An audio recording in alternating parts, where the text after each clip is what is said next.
নমস্কার বন্ধুরা, আজকে রেসিপি আমার রুই মাছের পাতলা ঝোল। তো রুই মাছটাকে প্রথমে আমি নুন হলুদ মাখিয়ে কড়াইতে তেল গরম করে মাছগুলো এপিট এপিট করে লাল লাল করে ভেজে নিলাম। তারপরে ওই তেলের মধ্যে পেঁয়াজ আর গোটা জিরে ফোড়ন দিয়ে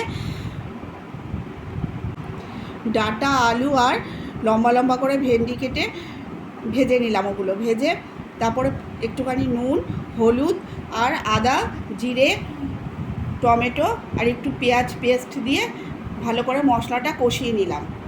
কষানো হয়ে গেলে পরে একটু গরম জল দিয়ে মশলাটার গন্ধটা মেরে নিয়ে আবার একটু বেশি করে ঝোল দিয়ে নিলাম। যেহেতু পাতলা ঝোল একটু জলটা বেশি করেই দেবো। দিয়ে তারপরে জলটা যখন ফুটে যাবে মাছগুলো দিয়ে দেবো। রেডি হয়ে যাবে আমার রুই মাছের পাতলা ঝোল। গরমে এরকম পাতলা ঝোল বেশ ভালোই লাগে। তোমরা এভাবে করে দেখো। ভালো লাগলে লাইক কমেন্ট শেয়ার করে আমার পাশে থেকো। দেখা হবে নেক্সট ভিডিওতে।